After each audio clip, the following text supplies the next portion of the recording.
Hi there, and welcome to Live with the Paper Pixie, episode 381. I'm Julie DiMatteo, the Paper Pixie, coming to you live from Alpharetta, Georgia. Today is Wednesday, July 9th, 2025. If you're watching us live, say hello and where you're watching from. And if you're watching us on replay, welcome as well. I want to give a special shout out to my Pixie patrons. You'll see them in the live chat with the little magic wand icon next to their name. They are channel members here on the YouTube channel.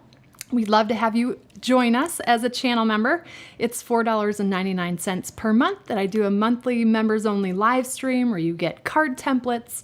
We have a good laid back time together, and I'd love to invite you to join. You can join. There's a link in the video description, or depending on what device you're on, there's a join button as well. I also want to give a shout out to Susan for the super chat before we went live. Thank you so much. I appreciate you. If you're new here, if it's your first time watching us live, let us know in the chat as well. You can participate in the chat by just logging into your YouTube or Google account. That will give you access to join us in the chat, and my amazing audience will give you a big warm welcome. I have a picnic basket for you tonight. Here's a little sneaky peek of what we're going to create together. It's blurry. Let me hide my face. There we go. I've had several requests to create a picnic basket. So I studied the internets and came up with a Pixie version of kind of a combination of a number of different picnic boxes or picnic baskets that I saw. Caroline Helwig Wright, who is a previous Stampin' Up! Demonstrator, she did one kind of similar to this, a little bit bigger, about 9 years ago or so. But I did also see several other demonstrators and other paper crafters that did a little picnic basket, and I thought it was so cute. And this is a pretty good size for the Paper Pixie. I typically do a lot smaller boxes, but this is 1.5 inches tall, 5 inches wide, and 3 inches deep. So it's a good sized gift box. I should show you what it does as well. It opens up like, I know it's a little blurry, I'll show you when I flip the camera, but that's what we're creating together tonight. I'm a little running behind. I haven't cut my paper, but I figured it would help you to see how I cut things to sort of make the most of my designer series paper and cardstock. So why not? I thought that might help you. It'll help me and it'll help you when I cut live. Let's see, a couple of housekeeping items. If you've got a question for me tonight, go ahead and put a Q in front of that question. That will make it into my queue. I save all of your questions until the end of the live stream. That way I can focus on demonstrating tonight's project, but then I'll stay on at the end until I answer all of your questions. So put a Q, and please do save the Q for questions. That helps me out as well. Brian is watching the chat as well, so if you forget to put the Q, he can grab your questions for you as well. When you shop with Stampin' Up!, you earn Stampin' Rewards on orders of $20 or more. All you need to do is use my magic shopping link, thepaperpixie.com/shop. That will automatically take you to the Stampin' Up! Online store shopping with me. Just 2 requirements to earn Stampin' Rewards. 1, you have to have a customer account at stampinup.com, and 2, you just need to opt into the program if you haven't already done so. It's just a one-time thing to opt in. It's totally free, but Stampin' Up! Does want your permission to earn Stampin' Rewards. So then every order, you want to make sure you're logged into your account when you shop at Stampin' Up! And any orders of $20 or more, you're going to earn 10% back in Stampin' Rewards. Also, today, tomorrow, and Friday is a 20% off sale on our new 2-tone cardstock.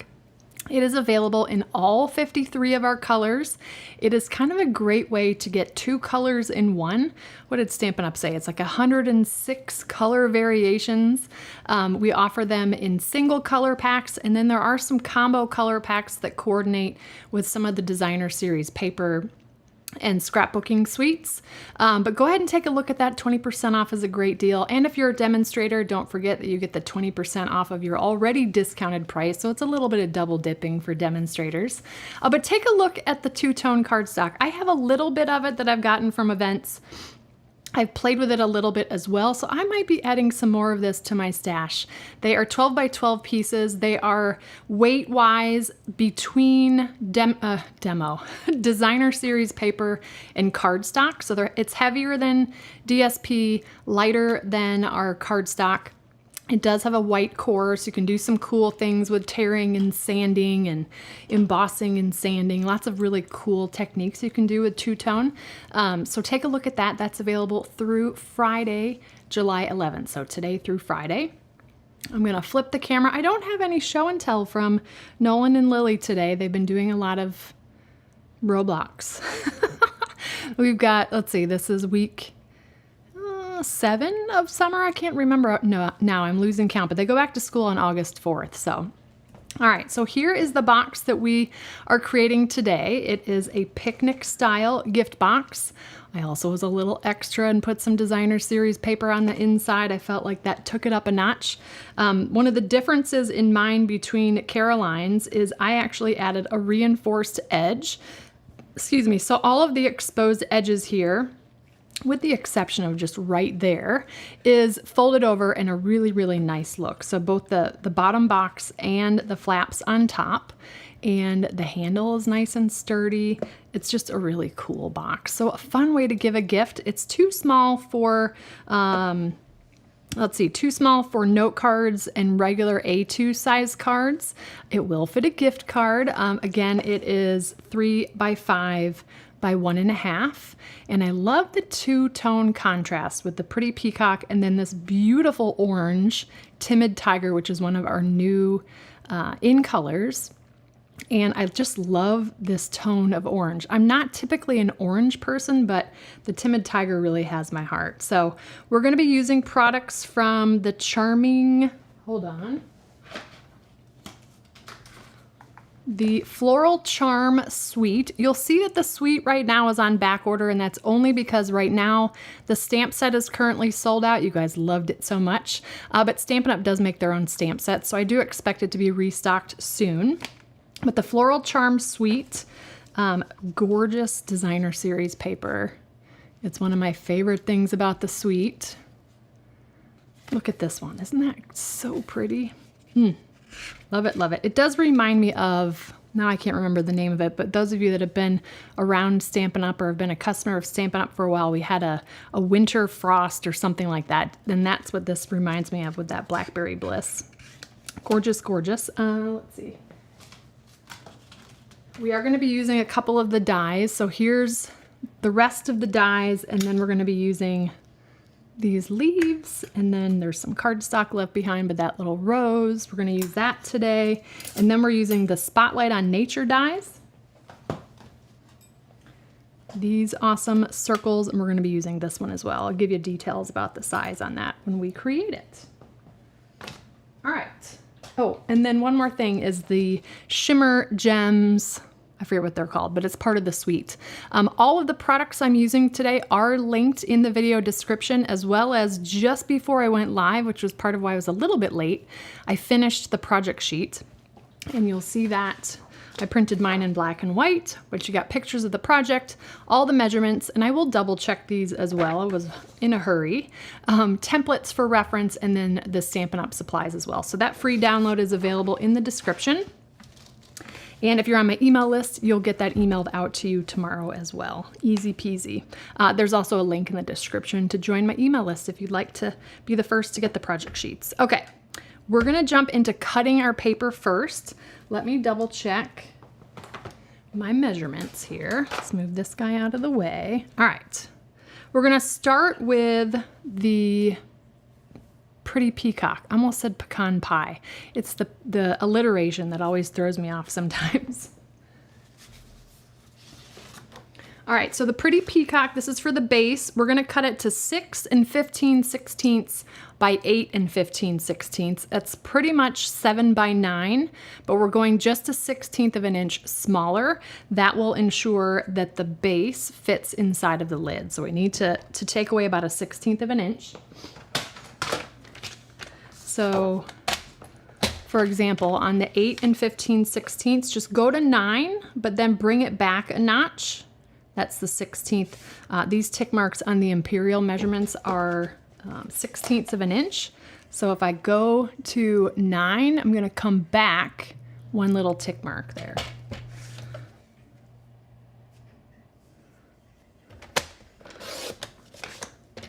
And then I'm gonna go to, whoops, 7, but I'm gonna bring it back one little tick mark. So it's just under 7 by 9 for Pretty Peacock, okay? Then with Timid Tiger, before I cut the piece for the lid, I want to cut off a 1-inch strip from the 11-inch side because I'm going to need a 1 by 8.5 inch. And I don't know about your paper trimmer, but sometimes my measurements on the right are just slightly off from my measurements on the left. So I'm going to line it up to the 1-inch mark on the left of the cutting because that seems to be a little bit more accurate on mine. All right, so then I've got, this is going to be for our handle, but that is 1 inch by 8.5. Okay, and if you're in Europe and you only have 8.25 to work with, you should be totally fine with 1 inch by 8.25. All right, so then this other piece is now going to be 6 by 8. So I love right here our measurement on the paper trimmer. I'm just butting it up right next to this edge here. That is 6. And then 8.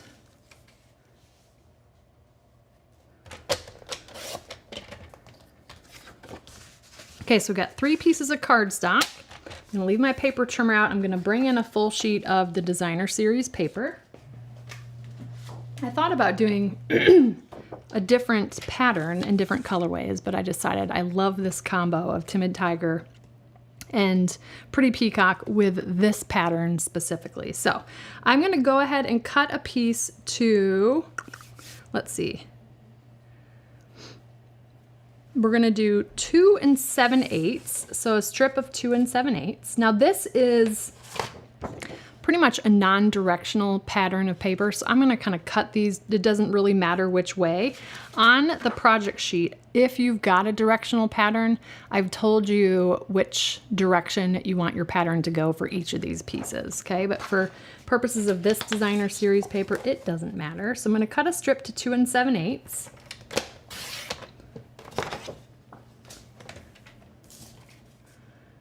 And then I'm going to turn it to the long side, or to the long side, and I'm going to do 1 7/8, 7/8, and 1 7/8 again. And the reason why I'm cutting those all together is they are going to formulate these 3 pieces on the top of the box. So those are just kind of a continuous pattern there. Don't really have to do that, but it's just nice to have. So I'm gonna line those up there. Then I also need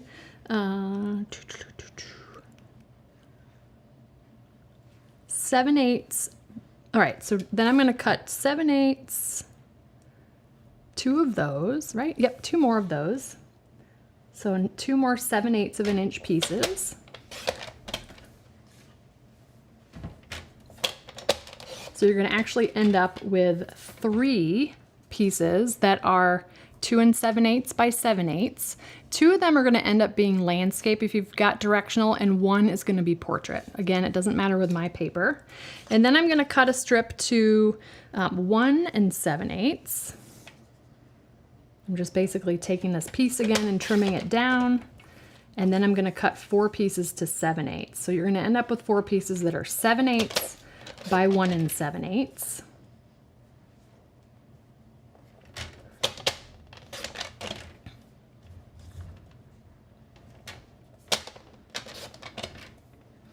And then 1 more. So what you're gonna have for Designer Series paper for the lid itself is going to end up being 9 pieces. I'm going to show you all the pieces in just a moment. We've got 1 more piece. This is optional, but I'm going to do a piece for the inside of the base. And that one we're going to cut to 4 13/16. So go to 4 3/4 and then go to the left 1 tick mark. So it's just over 4 3/4. By 2 13/16. So go to 2 3/4 and then go 1 more tick mark to the left. And again, that's 2 13/16 by 4 13/16. That's going to be the piece that goes into our box base. Okay, so you're going to end up all in all with 10 pieces of designer series paper. Let me lay those out for you. So we've got our large piece for the inside, again 2 13/16 by 4 13/16. We've got 4 pieces that are 7/8 by 1 7/8. We're going to have 3 pieces. I want to keep this one separated, but 3 pieces that are 2 7/8 by 7/8. Again, 2 of them will be landscape, 1 will be portrait. These 4 should be landscape. I should turn them that way, but those are going to be landscape. And then we've got 2 pieces that are 2 7/8 by 1 7/8. So we've got our 10 pieces, 1, 2, 3, 4, 5, 6, 7, 8, 9, and 10. Okay, so while we're all cut and ready to start creating our picnic basket, I'm going to put these all up and out of the way, keeping those 3 together. All right. We're going to start with our pretty peacock or the card base, whatever color you've chosen with the pattern paper that you're going with. I'm going to bring in my Simply Scored, and for this, on all 4 sides, we're going to score at 1/2 inch and 2 inches. So 1/2 inch and 2 inches, and I'm just going to keep rotating it a 1/4 turn and repeating. So 1/2, 2, 1/2, 2, and finally 1/2 and 2. Okay, like that. So you're going to have a piece that's the base. Okay, very simple, 1/2 inch and 2 inches on all 4 sides. Okay, while we've got the Simply Scored out, let's go ahead and score our Timid Tiger piece. And for this one, I want you to start on the long sides. So again, this was just under 8 inches and just under, is that right? Oh wait, I forgot, it's the base. So this one is 8 by 6. So on the 8-inch side, we're going to go ahead and score at 1/2 inch, 1 1/2, and 3 1/2. And I always like to just give you less measurements, and then we're just going to spin it 180, and we'll do the same thing, 1/2 inch, 1 1/2, and 3 1/2. Okay, so looking like that. Then I'm going to turn it to the 6-inch side or the short side, and we're going to do 1/2 inch and 1 1/2. But the trick with the 1/2-inch score line is we don't want to score in the middle section. So I'm going to do a 1/2 inch, but I'm going to stop, skip, and then continue the 1/2 inch. Because actually these pieces are going to be the mechanism, and you'll see when we put it together, but it glues to the side, and I just don't like having a score line there if we don't need it, okay? So again, we're going to score at 1/2 inch, and I'm going to come down to the 3rd horizontal score line and stop. I'm stopping right there. I want to skip this whole center section here. And then I'm going to come up from the bottom. So a couple ways to do this. The 1/2-inch mark is the 4th groove in the Simply Scored. So down here at the bottom, you could just count over 4 and score. So we'll do that this way on there. So I just counted over 4 grooves and then scored. That's 1/2 inch. So we scored up to the 3rd score line, again, skipping the middle. And then we can score at 1 1/2 all the way down. So it's just that 1/2 inch we want to skip. Then I'm going to rotate it 180, and I'm going to do 1/2 inch, stop at the 3rd score line. I also, this is another way you can do it, is put your stylus at 1/2 inch and just come down that channel there. And then your stylus is in the right position, and we're going to go up to the 3rd score line. Okay, and then we're going to score at 1 1/2, but all the way down. So it's just those 1/2-inch score lines we skipped that middle section. Okay, not the end of the world if you score it. You really won't see it once we put it together, but if you think of it, you cannot score that center. Okay, all right. let's bring the pretty peacock back. And I'm gonna go ahead and fold and burnish on all the score lines. Do I have my... Thought I brought my bone folder, but let me grab another one. Okay. Sure, it's hiding underneath some DSP back there.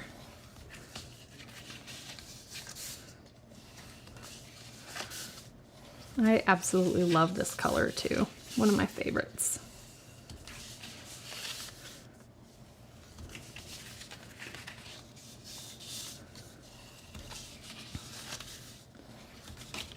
All right, we've done that. Now let me bring in the template for reference. And we're looking at the one here on the left, okay? So I like to put my paper in portrait, and we're gonna cut up the vertical score lines. We're gonna stop at the second horizontal, okay? So I can always see my score lines better from the back side. So I'm just going to cut right down the middle of the score lines, but I'm gonna stop cutting at that second horizontal score line. And you're going to do that on all 4 vertical score lines.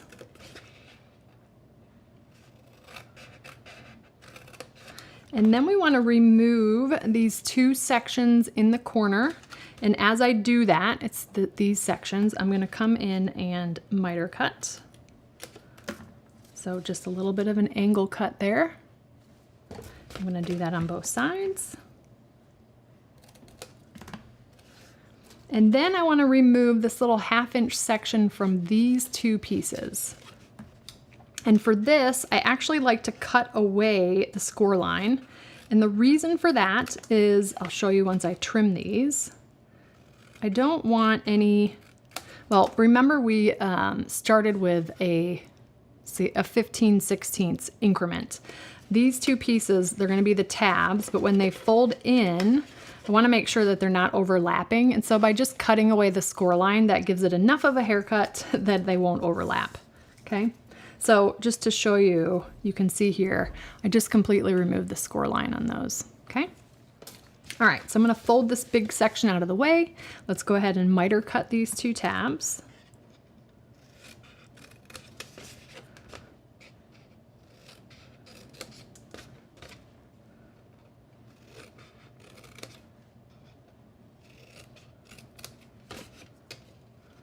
And then I'm also going to come in and miter cut just on this little 1/2 inch section. It's all the pieces that you're folding into the box that you want to give a little angle or miter cut, okay? All right, so this side is looking like the template. Again, the template's a little bit smaller so that I could fit them both on one page. I'm going to rotate it 180 and we're going to repeat the same thing again, cutting up all 4 of the vertical score lines, stopping at the second horizontal. And again, I'm cutting right down the center of the score line.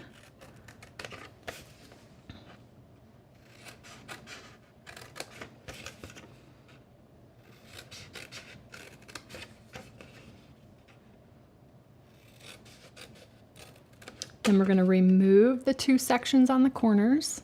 Okay, those kind of longer, skinny pieces. Also miter cutting while I remove them.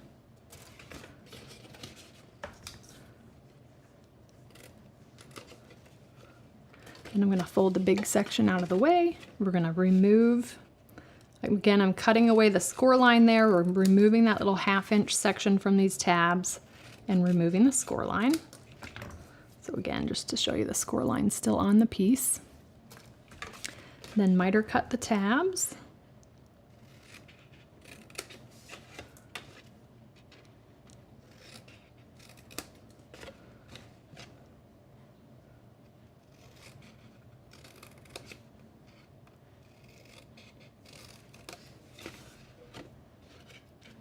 And then we're going to go ahead and miter cut this little 1/2 inch section.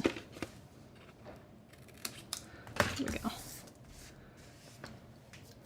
All right, so this piece is cut and ready. Before we put it together, we're gonna put our designer series paper in the base. So the biggest of our 10 pieces, we're just gonna go ahead, and you would wanna cut this to landscape if it was directional. So we're gonna glue that to the inside of the box. So it's kind of folding this way. This is the inside. No, I put my glue somewhere. Here it is. All right.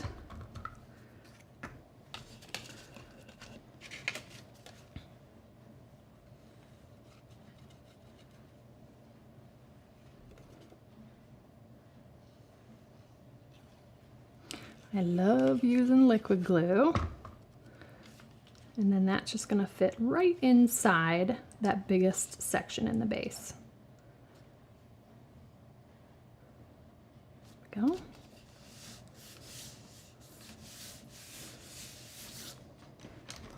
Just going to kind of smooth it out with my bone folder. All right, so now we're going to go ahead and start to put this together. I'll come back with the lid template in just a moment.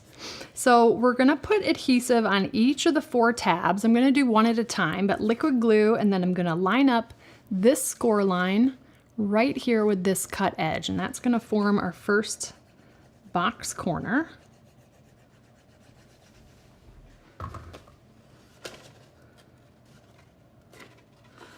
Like so. And again, the liquid glue gives you a little bit of wiggle room to get that lined up. And then just work your way around to the other tabs.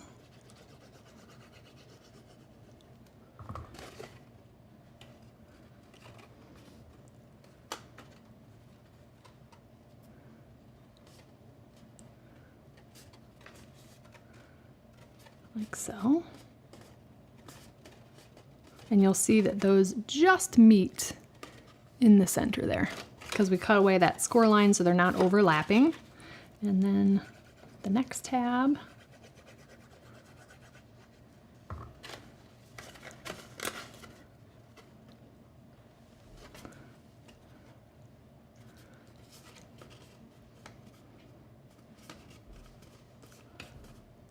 And the last one.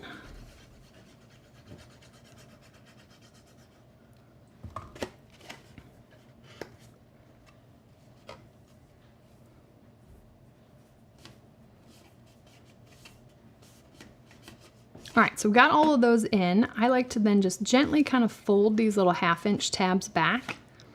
And I'm gonna start on the long sides. It's really your preference. The long sides are the easiest to fold in because they're not folding over tabs like the short sides are. But they are long. It's about 5 inches long, so kind of a long way to go with adhesive. But the way that I found that was easiest is to just fold that in, and then I just put the box on its side, and with my fingers, I know you can't really see in there, but I'm pressing the little 1/2-inch down until the adhesive latches on. And then I'm gonna grab my bone folder and I'm just gonna burnish that piece into place. I know you can't really see that from here, but I'm just taking a bone folder and pressing it down. Okay, we're gonna repeat the same thing on the opposite side.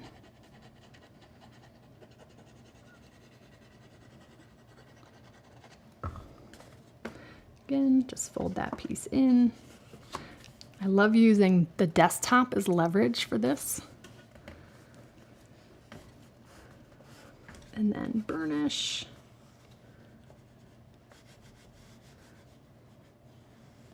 All right, so then we're gonna do our little 1/2-inch sections on the shorter sides.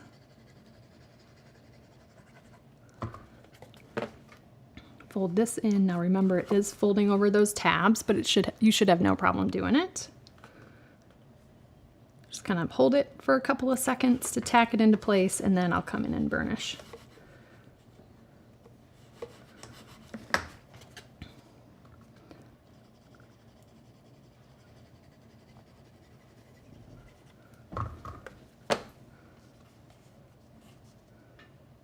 Again, tack it into place. It's amazing that just this little 1/2-inch of cardstock folding over really gives this box some more structure. So I love that.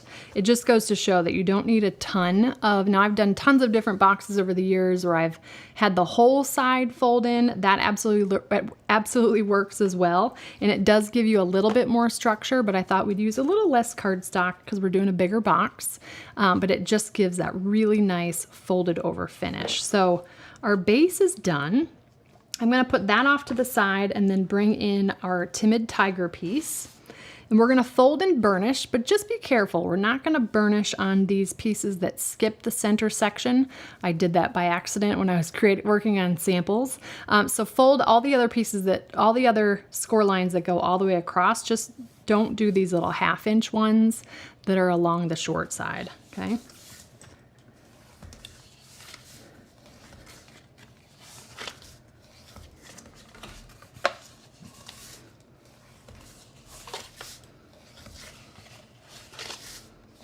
We can do the 1.5 because that goes all the way across, and we'll fold and burnish on those 1/2 inch ones after we've done some cutting. Okay, so it looks like that. Let me bring in the template. All right, so again, I'm gonna put this kind of in portrait so the short end is facing me, and I'm gonna do the same thing. We're gonna cut up the 4 vertical score lines, stopping at the 2nd horizontal score line, okay? And I'm gonna, again, just cut right up the center. Now make sure that you are stopping at the 2nd horizontal score line.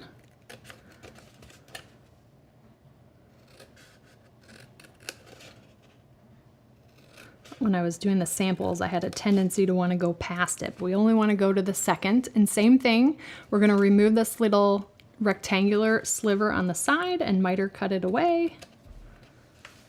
Same thing on the opposite side, like so.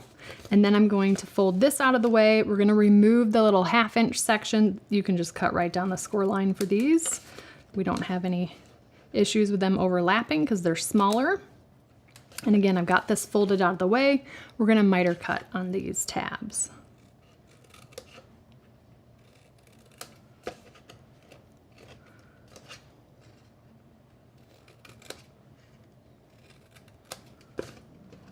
And then I'm going to miter cut on this 1/2 inch section here.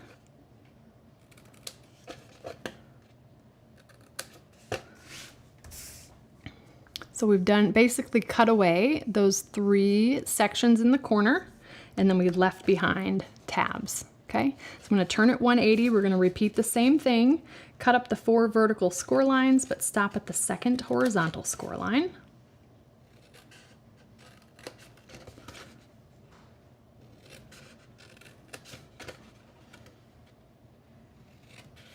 And then we're going to remove these kind of skinny sections and miter cut.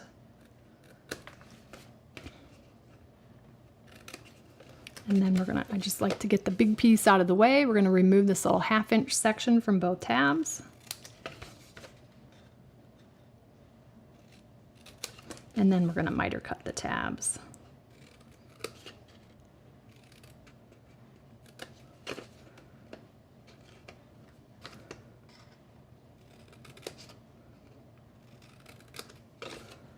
And then finally, we're going to miter cut on this little 1/2 inch section.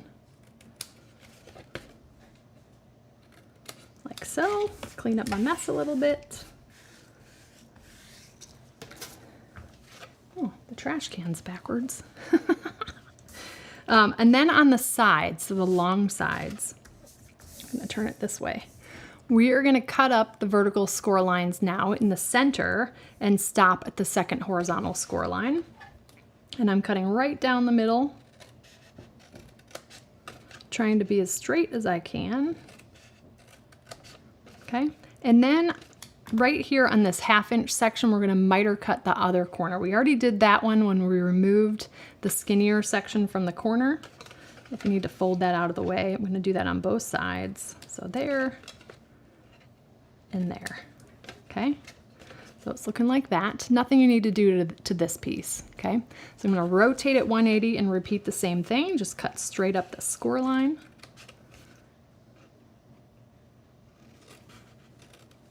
Just kind of fold it out of the way. Miter cut on these little edges here. Like that. All right, so that is the template. You'll be able to reference that on the free project sheet. Last thing we need to do here is now just fold on those score lines that we weren't able to burnish before.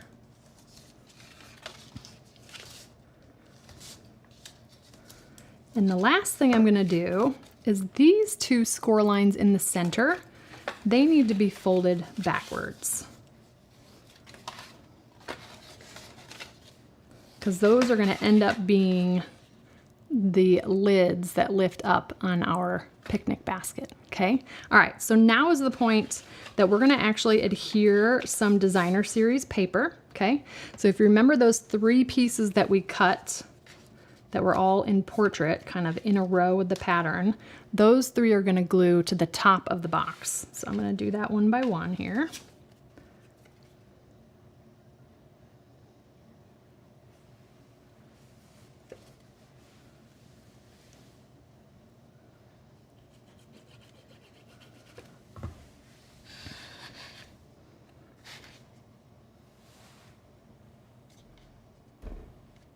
Move those out of the way so I'm in the center of the score lines. You're gonna have about a 1/16 of an inch of the Timid Tiger peeking out from behind the DSP.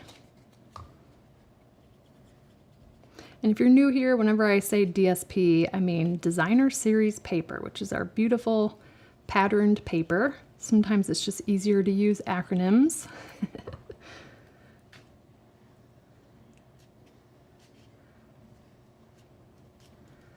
There we go.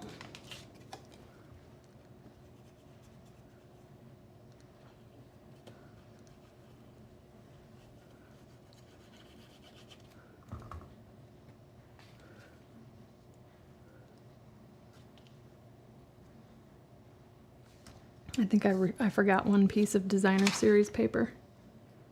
I did. Forgot to cut it. We'll do that before we're done. We need one for the handle. All right, so we've done those 3. Then we've got our 7/8 by 2 7/8 pieces. If you've got a directional pattern, those were landscape. Those are gonna go here, okay?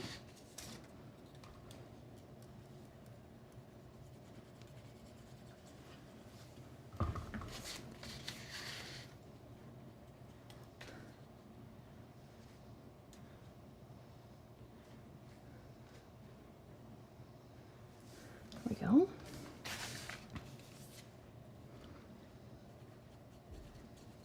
And they don't need to be in the same pattern as what's on top. When you're looking at it this way, it's a little bit more noticeable, but remember, these sides are gonna fold down and nobody will notice if it's not all in order. There we go. And then I've got our 4 pieces that were 7/8 by 1 7/8, and those are all gonna go on these pieces. We got a little Kona hair that joined us. All right.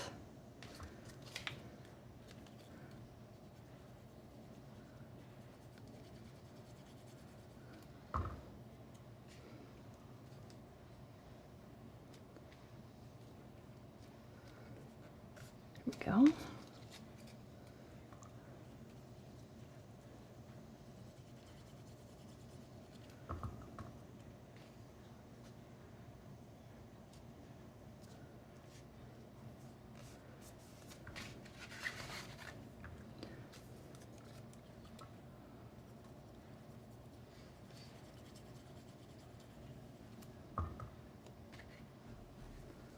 This part is always so relaxing for me. And I love seeing all the Designer Series paper in place. It really looks pretty. Now this box could absolutely be created out of just Designer Series paper if you like. It'll be a little less sturdy, but folding over the edge should help a little bit.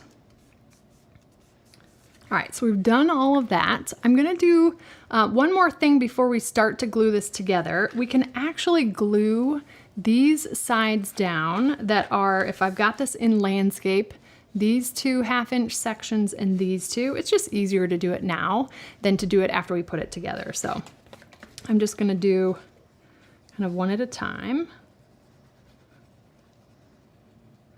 Liquid glue, I'm just gonna fold it down over itself.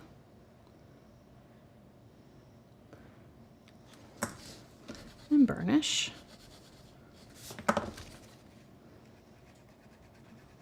You don't want to do this to the sides, the short sides, because we need to wait because the tabs are going to fold in, so just do these on the long sides.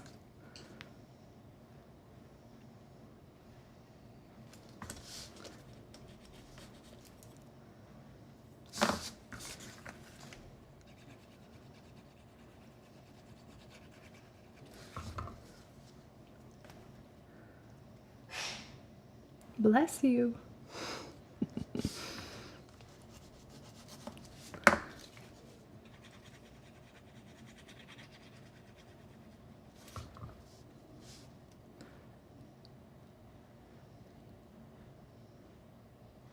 All right. Okay, so now what we're gonna do is one tab at a time, lining up this score line with this cut edge to start to form the lid corners, okay? So liquid glue.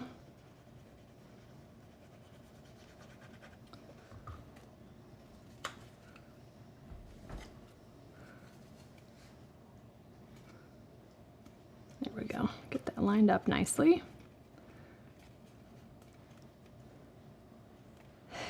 You gotta bless you. Was that Nolan that sneezed? It was actually Nolan in the other room. The older the kids get, the later they stay up. So lately they've been up while we're live. There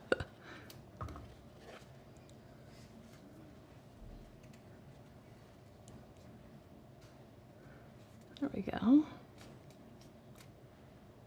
It's a little floppy, but it's supposed to be like that. It's just funny putting it together now. Feels like I did something wrong.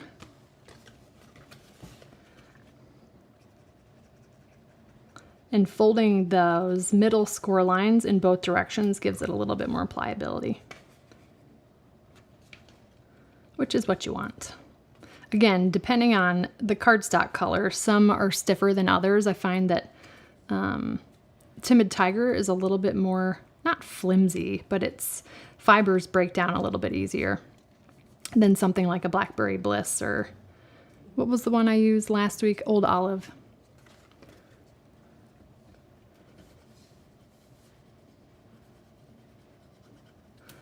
And then the last tab.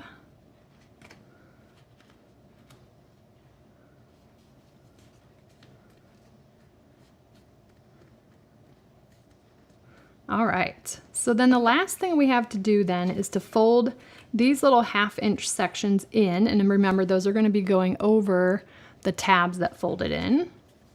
I know this looks so weird, doesn't it? Just wait till you see how it goes together. It's so cool.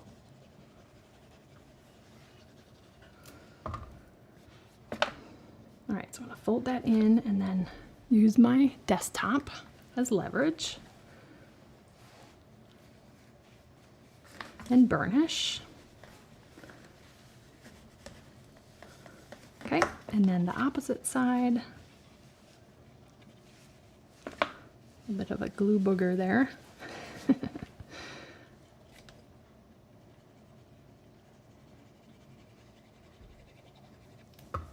That looks like a little too much glue. Let's spread some of that around. There we go. All right. So I'm going to fold it in and then use the desktop as leverage.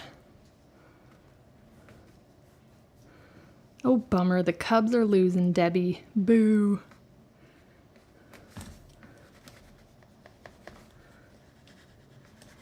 Happy you're here. All right. So we've got our lid ready to be put on the box. So this is going to be so cool. All right. I'm going to basically just put the lid over the box. Okay. So it fits just perfectly because we added that, where we removed that 1/16 of an inch from the box base. And basically what we're going to do, different from some of the other creations I've seen online, I'm actually going to glue these weird looking tabs to the outside of the box. Because remember, the lid is bigger than the base. A lot of the other ones are tucked inside the box, and I just didn't really like the way that that worked. So we're gonna glue it to the outside, and we're actually gonna hide it with the handle. It just will work much easier this way. So I put the lid on. It's also a little less finicky, not having to tuck those inside the box. I'm just gonna start with one of the flaps. Again, I've got my lid in place, so this flap will go down exactly where it needs to go. And then I'm just gonna press it down, okay? Now, the side of the box is gonna wanna kind of push in, so I'm gonna hold it here for a second, just so some of it tacks into place. And then what I like to do is just one side I lift up, and I'm just pinching with my middle finger and thumb on the inside and the outside. Once I kind of get that stuck, I can pop up the other side, and I'm just pinching, just making sure that's all stuck into place. Okay, so there's one side. Then we're gonna close the box or put the lid back on again and work on the other side.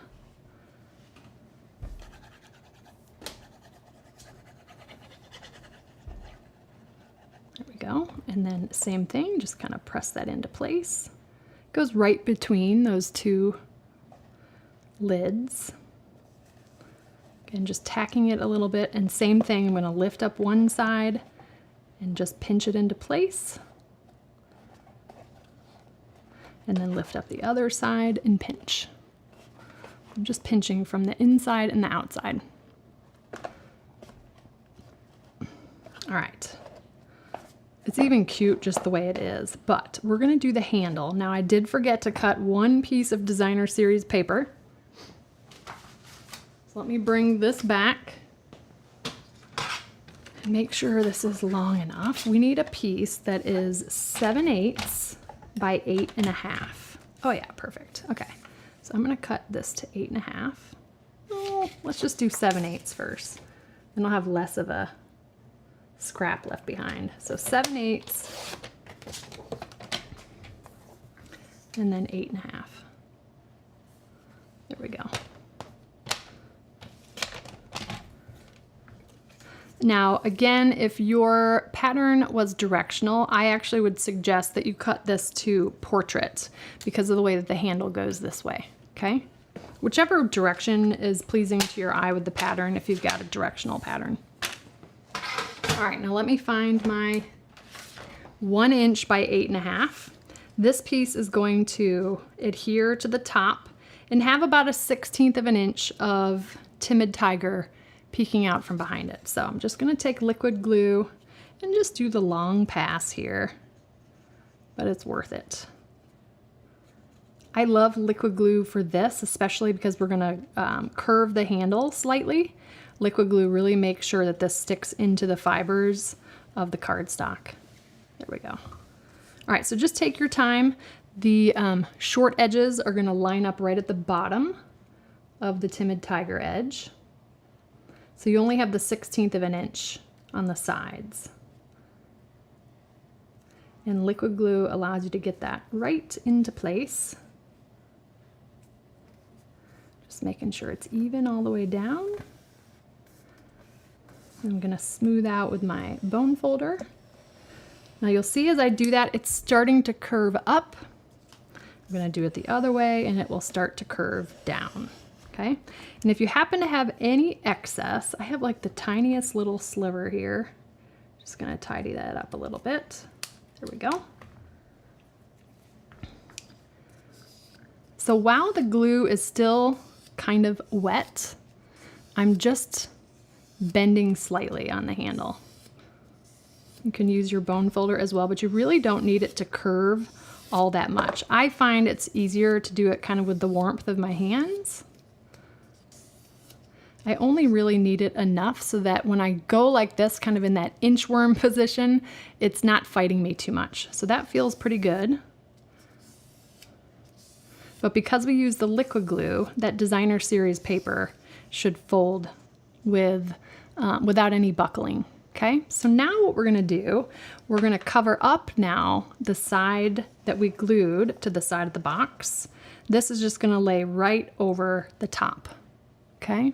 So I'll take liquid glue and put it on our kind of naked Timid Tiger section here. And then I'll take the end of my handle and I'm just lining it up exactly over that piece we glued down to the box. And that's gonna go right between the two flaps. And we're gonna do the same thing again here to make sure that's adhered. Just gonna use some leverage. That wiggled on me a little bit. Let's get that tacked down a little bit more first. There we go.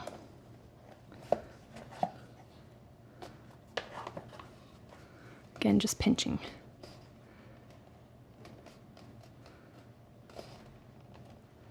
I know exactly the puppet you're talking about, Judy, on Mr. Rogers. It is a beautiful orange. Probably what Mr. Rogers would say too. We're going to do the same thing on the opposite side. Okay, so again, liquid glue.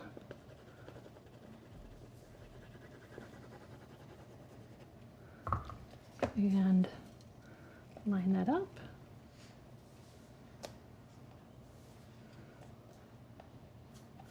Make sure that's lined up here. That looks good. And again, using leverage. You could also put it flat on the desk if that is easier for you. I find it works just fine to pinch from the inside and the outside. And that is the picnic box. Is that not so cute? You could make the handle longer, absolutely, if you wanted to, but I thought the 8.5 inch was just a really nice size. It's easy to grab. It does not need to be taller than the lid. In fact, I don't think picnic basket handles typically are taller than, I don't know, I haven't had a picnic basket for a long time, but I love the little peak of paper on the inside. A little hard to catch with the shadow there, but it is just so fun. And again, a really good size box. So we're gonna dress this up a little bit of stamping, a little bit of die cutting. Let's take it up a notch. Let's see. All right, let me bring in, well, let's stamp first. Hold on, let's see. So basic white, pretty peacock,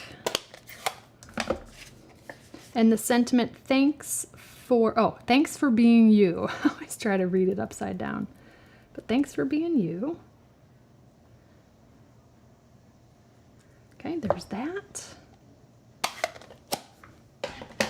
I'm gonna actually trim so we can get all of us through at once. So there's that one. Let me pop out some of the cardstock pieces from my die here from the last run. All right, so we're gonna do Timid Tiger for this rose piece. And I don't need much.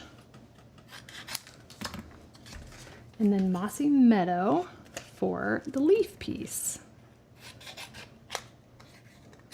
All right.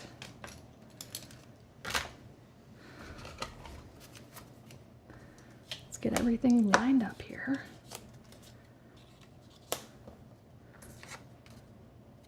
Probably trim this off a little bit too.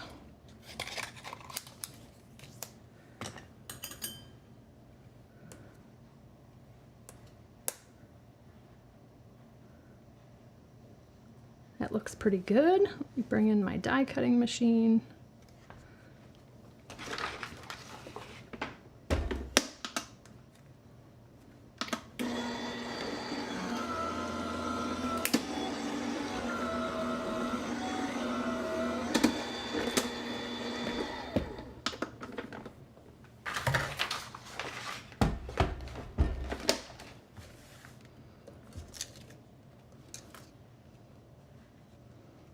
There we go.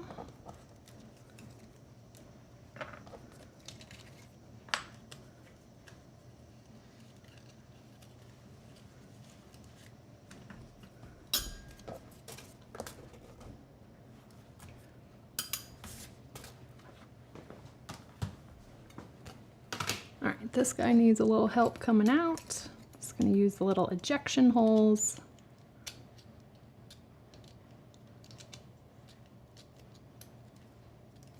There we go. A couple of pieces that pop out from the middle of that flower, like butter. There we go. All right, I'm going to grab my silicone craft sheet. We might make a little bit of a gluey mess. I'm going to kind of do a little,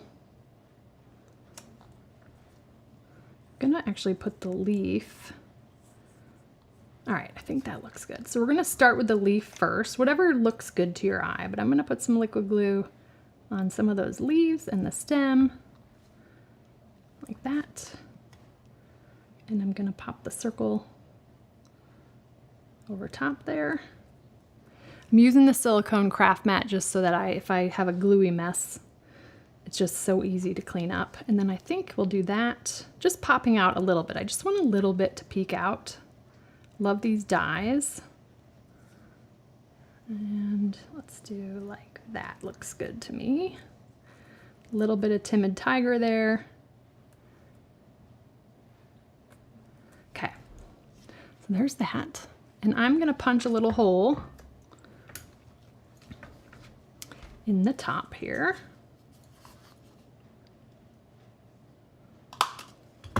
Kind of creating a little tag, okay? So now, let me grab my ribbon. I brought it over here, here it is. All right. So I'm gonna actually feed the ribbon through the front of the tag first. This is kind of how I do it when I tie off the spool. And then we're gonna tie a bow off the handle here. So this needs to come down way farther. There we go.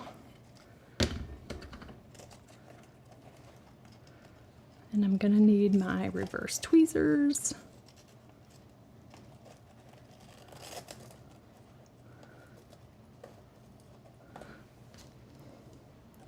Those will hold my little knot in place, hopefully. It's kind of hanging weird, there we go.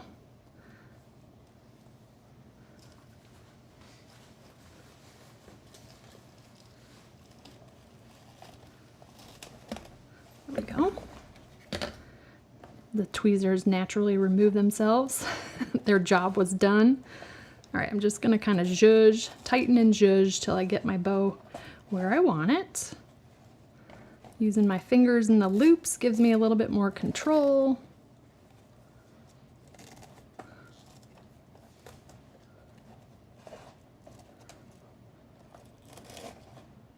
Let's see, that's looking pretty good.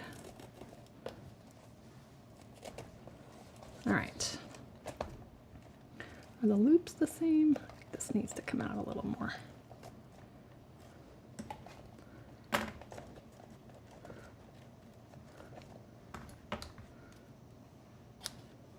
Trim.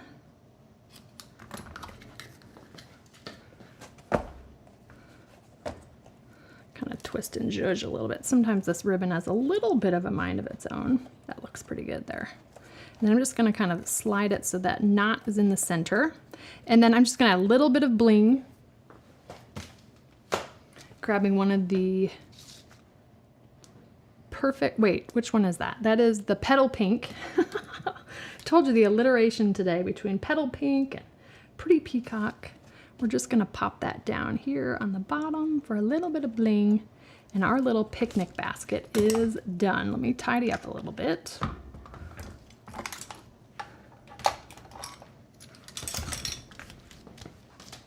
And these are gonna look identical because I copied myself. But there is what it looks like from the top. Here it is from the side. Easy to get in and out of the box. It will hold a lot of treats if you use this as a treat box. Really great for a sweet little gift, maybe a bar of soap and some other things. A pretty silk scarf would be pretty in there. Just so much fun. This would be so cute at a tea party. All kinds of ideas I'm thinking of with this cute little picnic basket. So I hope you'll give this a try. Again, don't forget you can download the free project sheet linked in the description. My email subscribers will get it emailed out to them tomorrow as well.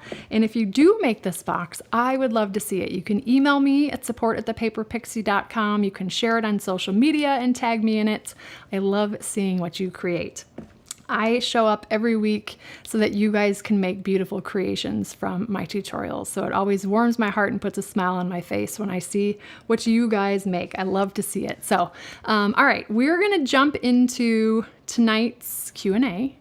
So if you've got a question, if you joined us a little bit late, put a Q before that question. I'm gonna tee them up now. I am about 20 to 30 seconds ahead of you. So if I, for some reason, miss questions that come in at the tail end, just email me anytime, support@thepaperpixie.com, and I'm happy to answer your questions. We are going to start with, Cheryl is up first. On the countdown, what is the music or song that is playing? You will find the name of the song and a link to the video in the video description. You'll find it kind of towards the bottom of the description. I can't think of the name of it off the top of my head, but that is linked for you. Always in every video. Let's see. Have I purchased much of the two-tone paper? I have not, Terry. I actually haven't purchased any of the two-tone, but I did get a pack of it at on stage and played with it a little bit there as well. For me right now, I just don't want to have to store all of the colors. I think I will slowly add some to my collection because I've seen some really cool things with the two-tone paper. Because it's a white core, you can do some really neat things with tearing and sanding and even just staggering kind of the front and back sides of two-tone. Really gives you this cool kind of ombre effect with the two different shades. That paired with the cardstock as well looks really, really pretty together. So our cardstock is dyed through and through, so there's no white core. The two-tone is actually, from what I understand, is actually printed on paper. That's why the core is white. So you get a little bit of a different color. It's just different shades of our 53 colors. So it's something to check out. If you're interested in trying out the two-tone, I recommend checking out the, they're not called bundles, but it's like assortment packs, I think is what they're called. And it's, you know, I don't know, 6 to 8 different colors in a pack. You get a couple of sheets of each.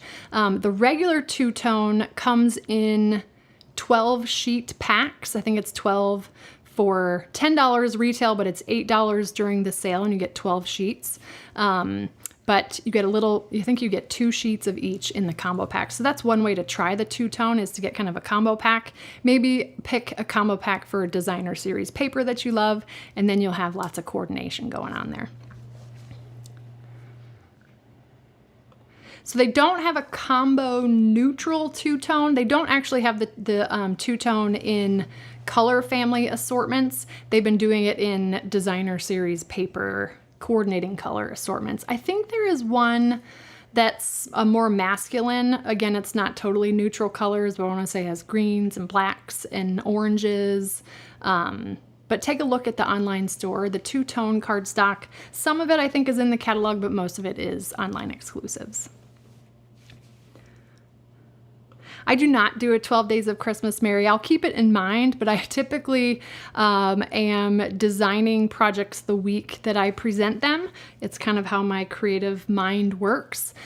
So committing to like a 12-week series is hard for my creative and maybe a little bit ADHD brain, but I will keep it in mind. Let's see. So Francis, feel free to email me. If you're having trouble, it's possible you might not know the correct password. You're going to want to use the email address that you have on file with Stampin' Up! And then whatever password you had. If you don't remember the password, you can reset the password. Some customers are having a hard time getting the password reset email, and Stampin' Up! can help you with that for sure. But email me. I'm happy to try to see how I can help you out with that. Let's see.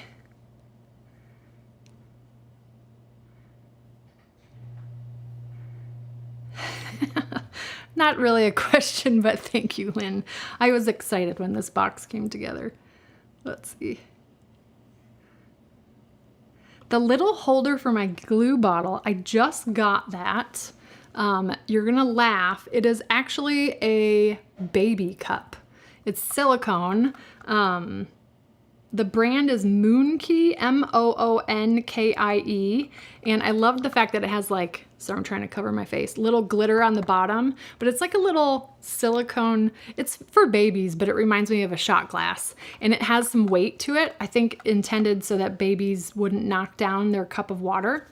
But what I love about it is since it's silicone, any glue that's in the bottom I can just wipe out with my finger or a paper towel. I don't know, I just got it this week and I kind of love it. So I'll put a link to the description so you can see. It comes in a couple of different colors. This one's lilac. There's a blue one, I think a green one. There's 2 packs if you wanted to get one for a crafting buddy. But I thought it was kind of cool, and I like the fact that it's silicone, and silicone works really well to get rid of adhesive. So, but yeah, it's an interesting, I love looking for like unconventional uses for craft stuff, and that's definitely one of them. A baby cup using for holding my glue bottle.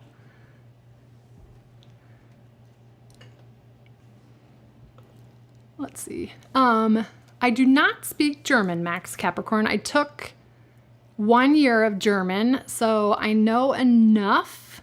No, well, I can't say I know enough. I know a little to understand numbers and things. But again, with German demonstrators, they use metric, so I still have to convert to imperial as well. Go-to channels. Gosh, I can't remember off the top of my head. I wish I could on the fly. Stempel Fantasy is one. I think that's Brigitte Keiling. I'm going to totally blank out. There's what I love about so many of the German demonstrators is they love to do 3D, and that, as you know, that's totally my jam. But there's lots of really creative and amazing crafters out there, not just German. But yeah, I know a little bit of German.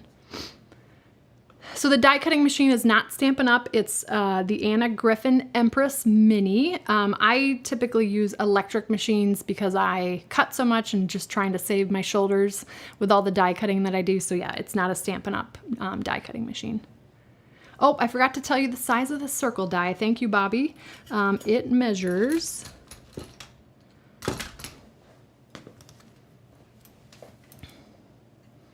1 5/8 in diameter. This die from Spotlight on Nature dies, 1 5/8.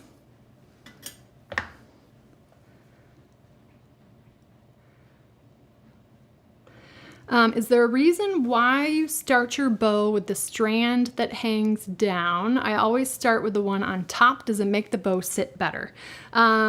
Yes, it does make the bow sit better when you... Typically a bow is a knot, and so there's a certain way to get the knot to be more square to where the loops and the tails kind of sit in the right position. If you do the top, it depends on which way you do the crossover and you do the little like plus crisscross before you create the loop for the bow. My mom was a fabric crafter, and I learned how to tie bows from her because I watched her make all of her crafts for years and years. She made picture frames and jewelry boxes and tissue boxes and you name it. And she always had a grosgrain ribbon bow. So I always watched her tie these bows, and they always turned out like perfectly positioned and square. And I studied and studied other people tying bows. And if you tie it with the loop coming from the bottom, it sets up the loop and the tails to be more square. But again, it depends on kind of which way you start. People who are left-handed might do it differently than those who are right-handed. So try it a couple of different ways. I always say grab a ribbon spool and just practice. One of the things I love to practice on is our acrylic blocks, because it's just a nice surface to wrap ribbon around and practice bows, and just try it a couple of different ways. I will say that bow tying takes practice. It's not something that magically just happens. The more you practice, the more you're intentional about practicing, the better your bows turn out. But it does take kind of getting the hang of which way works the best and then remembering to do that each time. You know how like last week I tried to do that necktie bow? I only practiced it once. But anyways, oh goodness. So this varies, Tony. How many samples do I make before I get it right? Sometimes it's like 5 or 6, and other times it's 1 before I decide to create the final sample. I typically don't end up with the final sample on the first try.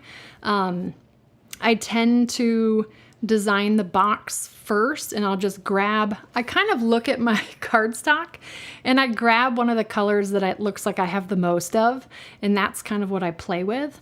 And then I kind of decide, okay, now this is the box. What designer series paper and bundle and such am I going to use for the actual sample? So it totally varies. Sometimes I might do like 5 or 6, and then I decide, you know what? This one's going to go to the trash bin, and I'm going to start with something else. So it all depends. But usually I would say maybe in most cases I end up doing 2 or 3 on average before I end up with the sample, but it all depends. Any chance for a Christmas-themed treat box this month? I don't know yet, Laura. I'm usually not in the Christmas mode until until the holiday catalog launches, which won't be until September, which I know is not that far away. But I'll keep it in mind. I'm trying to think if I got any Christmas products. We've got the Halloween stuff. I don't think I got any Christmas paper yet. Maybe I did. I can't remember. I still have a bunch of stuff I got to go through. But I will keep it in mind. Thank you. All right. That is the end of the questions. And I realized last week, I'm going to do a little quick do-over of last week's ribbon pull because, of course, I told you as soon as I finished the live stream, I figured it out.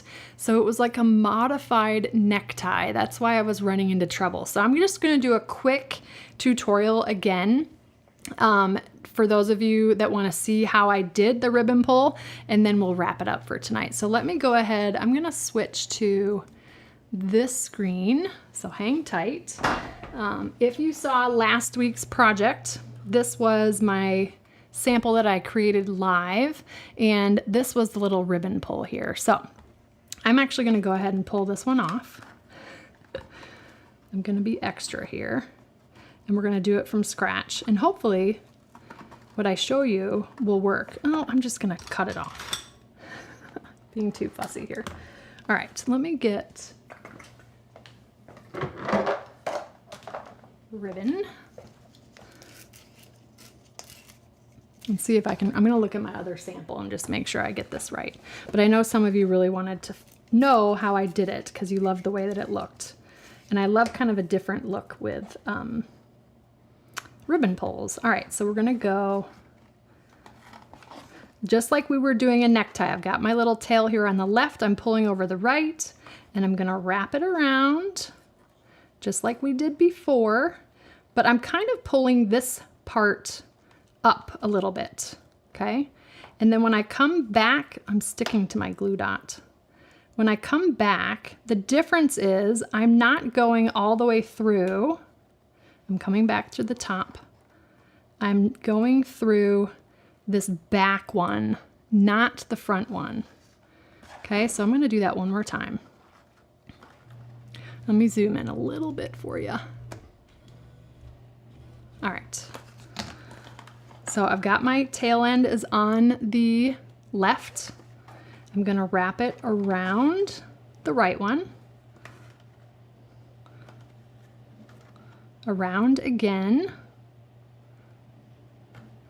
But as I go around this way, I'm going to come back up through the top just like a necktie. Only the difference is when I come back down and through, I'm not going to go through both loops like a necktie. I'm only going through that back one. And I'm hoping I have a long enough tail here. Okay, so just the back one. And as I pull that tight, you get a little bit more of, as it's switching around on me, hold on. You get a little bit more of a flatter knot. Oh, see, it's not doing it for me again. Hold on. We're going to try it again. I knew this would happen again live. I keep sticking to my glue dot. But the trick is to get kind of that flat knot versus, let's see if I can do it again.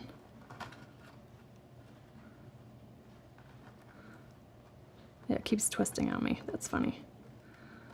Well, maybe this was a bust again. All right, well, never mind. I totally had it on the live stream. Because the difference when you do, when you do the necktie, it tends to pull the front just like a gentleman would have a tie around his neck. This one, I wanted this to lay flat. So the only trick is, of course, it's not happening while I'm live. But wrapping it around, and you don't tuck it through both knots like you do on a necktie. Let's see if I can try it one more time. I'm sticking to that glue dot.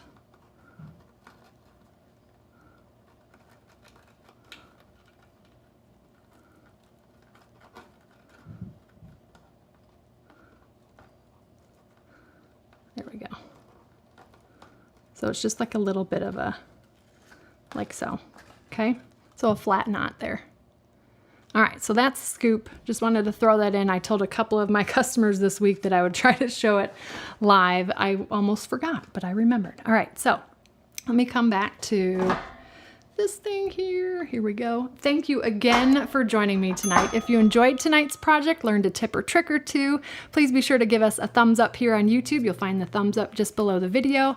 And if you're new here, we invite you to subscribe to the channel. That way you'll get notified each time we're live, which will be next Wednesday, July 16th for episode 382. I'm live every Wednesday at 8 p.m. Eastern Time right here on YouTube. I hope you'll join us again next week. Check out the two-tone cardstock sale that goes through Friday, July 11th. And my project sheet will be emailed out to my email subscribers tomorrow morning, so take a look for that. Otherwise, you can find the project sheet linked in the description below the video.